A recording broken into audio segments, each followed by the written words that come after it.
যে ১৭ বছর বাংলাদেশে কোনো ভালো নির্বাচন সে অর্থে যা বোঝায় সে নির্বাচন ছিল না। জামাতের ক্ষেত্রটা আলাদা। জামাত যেহেতু ক্যাডার বেস সংগঠন, বিরূপ পরিস্থিতিতে তার অপারেশনটা কিন্তু বন্ধ হয়নি। আওয়ামী লীগের কিন্তু অফিসিয়াল বিদায় হলো নির্বাচনের কারণে।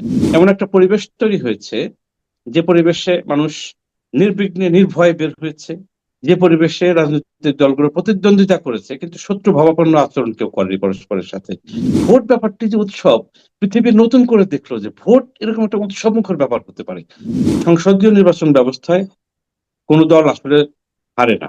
মির্জা ফখরুল ইসলাম আলমগীর একা বিএনপির মহাসচিব, বিএনপির প্রধান নেতা হিসেবেই এবং মুখপাত্র একসাথে কাজগুলো করেছেন। মাঝে মধ্যে তিনি গ্রেপ্তার হয়েছেন। বিএনপি অত্যন্ত তিক্ত অভিজ্ঞতার মধ্য দিয়ে ক্ষমতাসীন হয়েছে। এরকম ভূমিদস্যু বিজয় এবং এরকম মেজরিটি পাওয়ার পরেও স্বৈরাচারী নীতি গ্রহণ করবে না এবং রাইট। দল জনগণের পাশে থাকবে।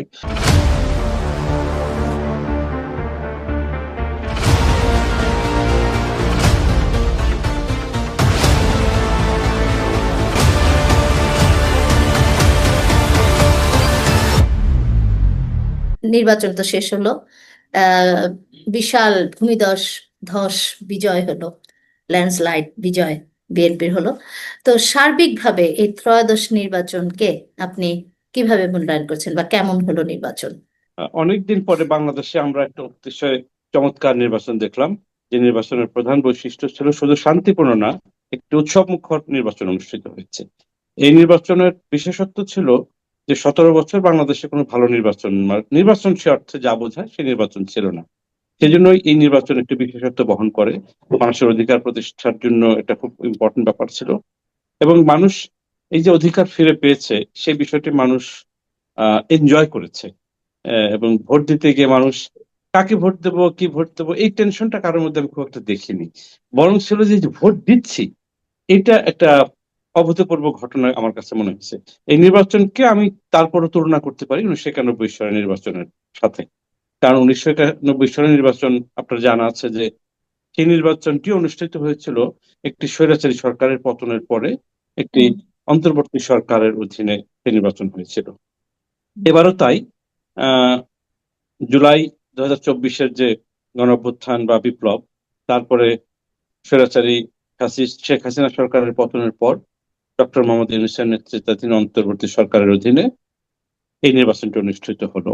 তো চরিত্রের দিক থেকে দুটোই হচ্ছে আন্দোলন পরবর্তী বা অভ্যুত্থান পরবর্তী নির্বাচন। এবং দুটোরই আরেকটা মিল হচ্ছে যে তার আগে ৯ বছরের স্বৈরাচারী শাসন ছিল, যেখানে ভালো নির্বাচন ছিল না। এখানে ১৫.৫ বছরের ফ্যাসিস্ট শাসন, ভালো নির্বাচন ছিল না। সুতরাং মানুষ ভোট দিয়েছে, উৎসব করেছে এবং স্বস্তির নিঃশ্বাস ফেলেছে যে রাইট। অবশেষে সেই মাহেন্দ্রক্ষণ এসেছে যখন সকলে মিলে আমরা ভোট দিতে পারলাম।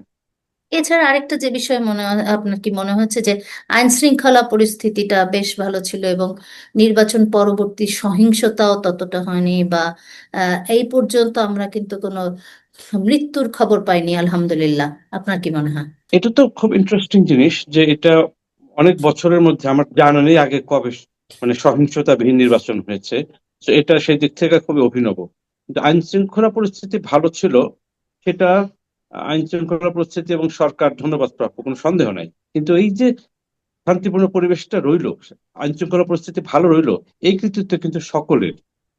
এমন একটা পরিবেশ তৈরি হয়েছে যে পরিবেশে মানুষ নির্বিঘ্নে নির্ভয়ে বের হয়েছে, যে পরিবেশে রাজনৈতিক দলগুলো প্রতিদ্বন্দ্বিতা করেছে কিন্তু শত্রু ভাবাপন্ন আচরণ কেউ করেনি পরস্পরের সাথে, যে পরিবেশে আইন শৃঙ্খলা রক্ষাকারী বাহিনীর সদস্যদের আগ্রাসী ভূমিকা পালন করার প্রয়োজন হয়নি, যেখানে মানুষ নিজেরাই ডিসিপ্লিন মেনেছে।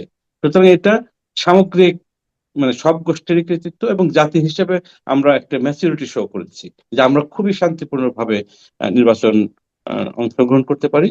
এবং আমি পৃথিবীতে দুটো এক্সাম্পল হয়েছে কালকের নির্বাচনের ঘটনা। একটা হচ্ছে বাংলাদেশে গণতন্ত্র পুনঃপ্রতিষ্ঠার যে প্রক্রিয়া শুরু, গণতন্ত্রের অগ্রযাত্রা শুরু হলো। একই সাথে ভোট ব্যাপারটি যে উৎসব, পৃথিবী নতুন করে দেখলো যে ভোট এরকম একটা উৎসবমুখর ব্যাপার হতে পারে। সুতরাং সেই দিক থেকেও এটা কিন্তু আমি বলবো খুব অভূতপূর্ব ঘটনা পৃথিবীর সামনে স্থাপিত হলো। রাইট। আমি যেটা বলছি যে জামাতের মানে হেরে যাওয়া বা হার, এটা মানে আমরা হারলেও একটা মানে নির্বাচনের আগ মুহূর্তে, আগের দিন কিছুদিন প্রচারণায় দেখা গেছে, এমনও শোনা গেছে তাদের হয়তো 200+ আসন থাকবে। তো এই যে বিষয়টা, এবং এমনও মনে হচ্ছিল যে জামাতি হয়তো জিতে যাচ্ছে, এরকম একটা আহ, কি বলবো, আহ, প্রচারণা ছিল, ধ্যান ধারণা। হুম। ধ্যান ধারণা মানুষের মধ্যে হয়ে যাচ্ছিল, এবং জামাতি সেটাকে স্ট্যাবলিশড করছিল বলে আমার মনে হয়েছে। সো আপনি কি মনে করেন এই যে মানে এত এত কমও না, জামাত কিন্তু ভালোই আসন পেয়েছে, তারপরেও জামাতের হারের বা এই তাদের যে প্রত্যাশা, তার কেন ফুললো না ঠিকভাবে, বা তাদের প্রত্যাশা পূরণ না, হয়নি আমার মনে হচ্ছে? আপনি কি মনে প্রথমত করেন এর কারণগুলি কি প্রথমত মনে করেন? আচ্ছা, কারণ বলার আগে একটি জিনিস বলে নেই। সংসদীয় নির্বাচন ব্যবস্থায় কোন দল আসলে হারে না। কারণ হচ্ছে সংসদে তাদের যদি প্রতিনিধিত্ব থাকে, এখানে জামাত জোটের এখন পর্যন্ত 77টার মতো আসন পেয়েছে 300 আসনের মধ্যে। রাইট। আহ এবং এই যে যে ভোটের হার, অনেক সিটে হাড্ডাহাড্ডি লড়াই করেছে। আমি যতদূর শুনলাম 40-50টি সিটে 5-10 হাজারের বা তার নিচের ব্যবধানে হুম, হুম, জামাত হুম। হেরেছে। সুতরাং রাইট। নির্বাচনের ফলাফল যদি ভোট হিসেবে আপনি কিছুক্ষণে যদি সিটের ফলাফল ভুলে যান, যদি আপনি শুধু ভোটগুলো হিসাব করেন, তাহলে কিন্তু নির্বাচনের আগের যে সম্ভাবনার কথা বলা হয়েছিল সেটা মোটামুটি সত্য হয়েছে। যে এটা জামাত একটি এর আগে সবচেয়ে বেশি আসন পেয়েছিল 18টি, সেই হিসেবে আবার কিন্তু তার 4 গুণ পেয়েছে। হুম, সেটি একটু মানে অনেক বড় গ্রোথ একদিক থেকে। অন্য দিক থেকে জামাত পকেট ছিল, পকেট বলতে কিছু কিছু নির্বাচনী এলাকায় জামাত ছিল, কিছু কিছু অঞ্চলে ছিল, এবং সেটা পুরো জেলাতে ছিল ওরকম না। এবার সেই দলটি একদম অল বাংলাদেশ পার্টি হিসেবে মোটামুটি আবির্ভূত হয়েছে। অন্যদিকে বিএনপি 17 বছর অত্যাচার নির্যাতনের মধ্য দিয়ে ফ্যাসিস্ট বিরোধী মুভমেন্ট ধরে রেখেছে। সেই অবস্থায় পার্টিটি অনেক কষ্ট করে এই নির্বাচনে এসেছে, এবং পার্টির মধ্যে একটা ভীতির পরিবেশ তৈরি হওয়া অস্বাভাবিক না। কারণ এই দলটি গণতান্ত্রিক আন্দোলন অব্যাহত রেখেছে, কিন্তু সকলে মিলে হাসিনাকে বিদায় করার আন্দোলনটি করতে হয়েছে। উম, সুতরাং সেখানে একটা ভয়ের ব্যাপার থাকে যে দল হিসেবে বিএনপি কতখানি ভালো করবে। আর ভালো করার চাপটা জামাতের থেকে বিএনপির উপর বেশি ছিল, কারণ বিএনপি তো রাষ্ট্র ক্ষমতায় এর আগে 3-4বার ছিল। সুতরাং হুম। চাপটা কিন্তু বিএনপির উপর বেশি ছিল। বিএনপির চাপ ছিল ধরে রাখার এবং এমনকি সম্মান রক্ষার ব্যাপার, আর জামাতের ছিল শুধুমাত্র গেইন করার, যে সে তো পিছিয়ে ছিল, সে শুধু গেইন করবে। সুতরাং সেই হিসেবে আমি এছাড়া এছাড়া বিশেষ করে আরেকটা বিষয় আমার মনে হচ্ছে, আপনি এগ্রি করবেন কিনা, বিএনপির নেতা তারেক রহমান তো অনেকদিন, সেই 5ই আগস্টের পরপরই দেশে আসতে পারেনি। সো এই দলটি তো একটু নেতাহীন ভাবে তারা কাজ করছিল, এর মধ্যে খালেদা জিয়া অসুস্থ ছিলেন, তিনি মারা গেলেন, সবকিছু মিলে সেইভাবে ইলেকশনের জন্য তারা করতে করতে পারেনি, যেভাবে এবং জামাত 5ই আগস্টের পর থেকেই করতে পেরেছে। তাই না? আপনি কি আচ্ছা, এগ্রি করেন বিষয়টা?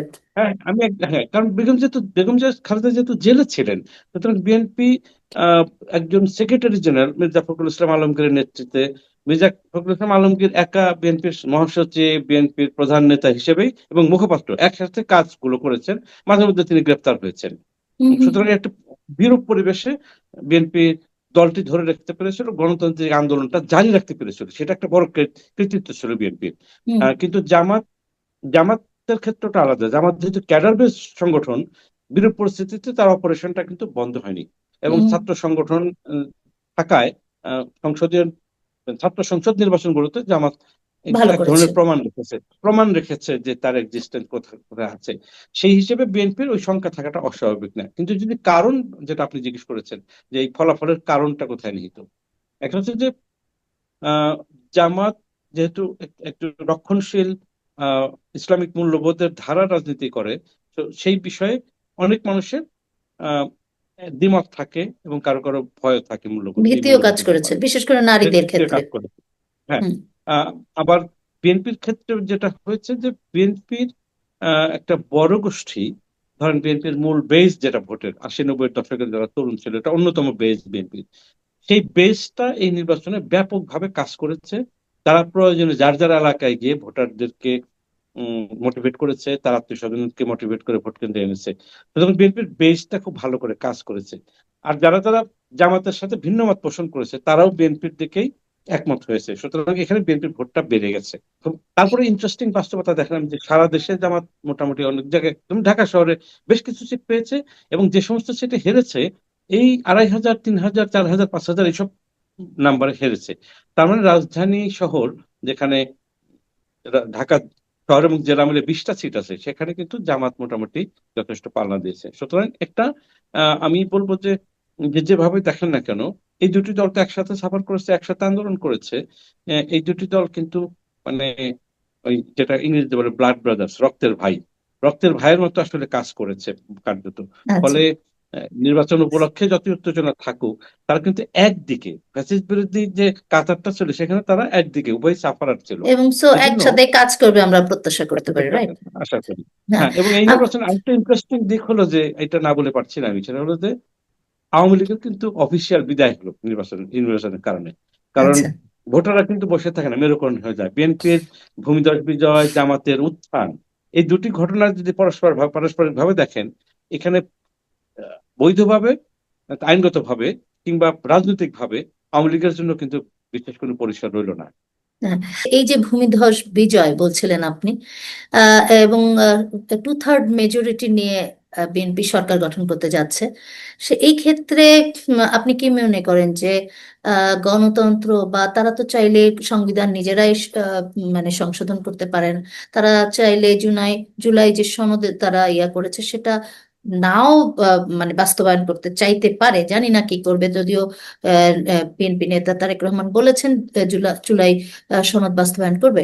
আপনি কি মনে করেন সামনের দিনগুলো এই 2/3 মেজরিটি দেশের গণতন্ত্র বা দেশের জন্য কতটা ভালো বা কতটা খারাপ হলো?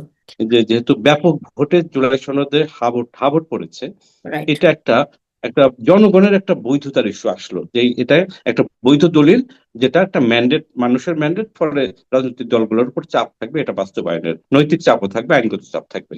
হুম। আর 2/3 ব্যাপারে আপনি যেটা জিজ্ঞেস করেছেন, এটা একটা, আমি জানি না রাজনৈতিক দলগুলো সবসময় 2/3 মেজরিটি পেতে চায়, এটা কিন্তু খুব একটা ভালো এক্সাম্পল নাই, আগে বাংলাদেশে তো নাই, অন্য অনেক দেশেও নাই। প্রধান মেজরিটি পাওয়ার পর সাধারণত এক ধরনের ইগো, মানে স্বৈরাচারী হওয়ার প্রবণতা, ক্ষমতা অপব্যবহারের প্রবণতা এগুলো দেখা গেছে, এবং পরবর্তীতে দেখা গেছে যে সেই দল ক্ষতিগ্রস্ত হয়েছে 2/3 মেজরিটির পরে। হুম। তো হুম। এটার কিছু বাস্তব, বাংলাদেশের মতো দেশে একটু বাস্তব কারণ আছে। ধরুন 300 আসনের মধ্যে যখন 200 আসনের উপরে আপনার নিজের দলের এমপি, এই দলের এমপি কে আপনি মন্ত্রী বানাবেন বড় জোর 50 জনকে, বাকিরা তো এই প্রক্রিয়ার বাইরে থাকছে। হুম। কেউ হুম। কেউ হয়তো কাউকে স্ট্যান্ডিং কমিটি নিচ্ছেন, কাউকে দু একটা সেক্টর কর্পোরেশন এখানে সেখানে অ্যাকোমোডেট করছেন।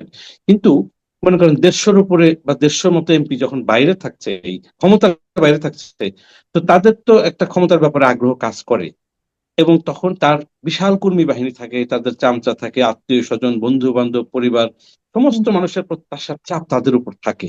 তখন রাইট। হয় কি, যেহেতু তারা অনেক ক্ষমতাশীল এমপি থাকে, তাদেরকে নিয়ন্ত্রণ করা কঠিন হয়, দলের পক্ষে নিয়ন্ত্রণ করা অনেক কঠিন হয়, সরকারি কর্মকর্তারা সাহস পায় না তাদেরকে কিছু বলার। কিন্তু এবারের বাস্তবতা যেহেতু ভিন্ন, বিএনপি অত্যন্ত তিক্ত অভিজ্ঞতার মধ্য দিয়ে ক্ষমতাসীন হয়েছে, মানে অনেক বছরের তিক্ততা, অনেক বছরের সাফারিং। সুতরাং আমরা আশা করতে পারি যে বিএনপি এ বিষয়ে খুবই সজাগ থাকবে, বিএনপি নেতৃত্বের ইচ্ছা শক্তি থাকবে, যাতে এরকম ভূমিধস বিজয় এবং এরকম মেজরিটি পাওয়ার পরও কোনো স্বৈরাচারী নীতি গ্রহণ করবে না, এবং রাইট। দল জনগণের পাশে থাকবে। আর একটা চাপ অবশ্যই থাকবে, যেহেতু একটি বিপ্লবের পরে এই সরকার প্রতিষ্ঠিত হলো, জনগণ বা তরুণ প্রজন্ম যারা বিপ্লবে অংশগ্রহণ করেছিল, তাদের দিক থেকে কিন্তু একটা নৈতিক চাপ থাকবে। আর মোটামুটি 80 80 85 এরকম একটা সাইজের অপোজিশন, সেটা কিন্তু হ্যাঁ, খুব কম না। কম না, এই রাইট। অপোজিশনের ঘরে ঘরে বাইরে চাপ থাকবে, যখন উচ্চ কক্ষ যদি হয় সেখানকার চাপ থাকবে, যে রাইট। যে তরুণরা রাস্তায় নামা শিখেছে তারাও রাস্তায় নামার চাপ থাকবে, সোশ্যাল মিডিয়ার যুগ, খেয়াল রাখতে হবে। কাজে মানে বিএনপি, আমার কনক্লুশন হচ্ছে বিএনপি তো আওয়ামী লীগ না, দল হিসেবে আমরা চিনি বিএনপি অনেক বেশি মডারেট, অনেক বেশি আহ সহনশীল দল, রাইট। এবং বিএনপি আওয়ামী লীগের মতো হতে চাইলেও পারবে না। সুতরাং এই দিক থেকে আমরা আশাবাদী হতে পারি যে আগামী তারেক রহমানের নেতৃত্বে যে সরকার গঠিত হতে যাচ্ছে, সেই দরকার অত্যন্ত সহনশীল ভাবে জাতীয় উন্নয়নে, গণতান্ত্রিক অগ্রযাত্রায়, নাগরিকের ক্ষমতায়নে, দেশের কল্যাণে, মানুষের কল্যাণে দেশকে গণতান্ত্রিক ভাবে আগে নিয়ে যাওয়ার চেষ্টা করবেন। ধন্যবাদ।